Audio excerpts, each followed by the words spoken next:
একবার রাজা কৃষ্ণচন্দ্র ভাবলেন তিনি গোপালকে একটু জব্দ করবেন। রাজসভায় গোপাল আসা মাত্রই রাজা গম্ভীর মুখে বললেন, গোপাল, আমি গতকাল রাতে একটা অদ্ভুত স্বপ্ন দেখেছি।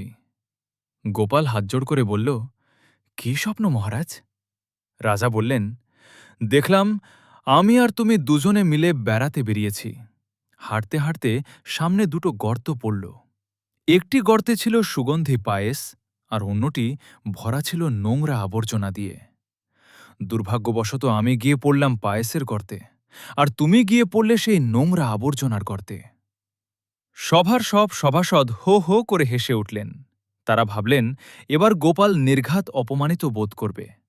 কিন্তু গোপাল বিন্দুমাত্র বিচলিত না হয়ে মৃদু হেসে বলল, মহারাজ, কি আশ্চর্য!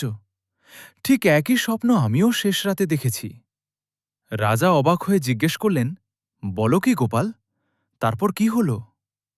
গোপাল ধীরে সুস্থে বলল, আজ্ঞে মহারাজ, স্বপ্নে দেখলাম আমরা দুজনেই গর্ত থেকে উঠে এসেছি। তারপর শরীর পরিষ্কার করার জন্যে কোনো জল পাচ্ছিলাম না।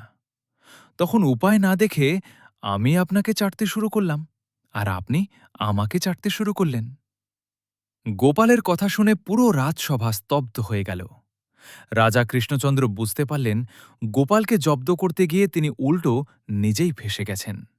তিনি মনে মনে হাসলেন, আর গোপালের উপস্থিত বুদ্ধির প্রশংসা না করে পারলেন না।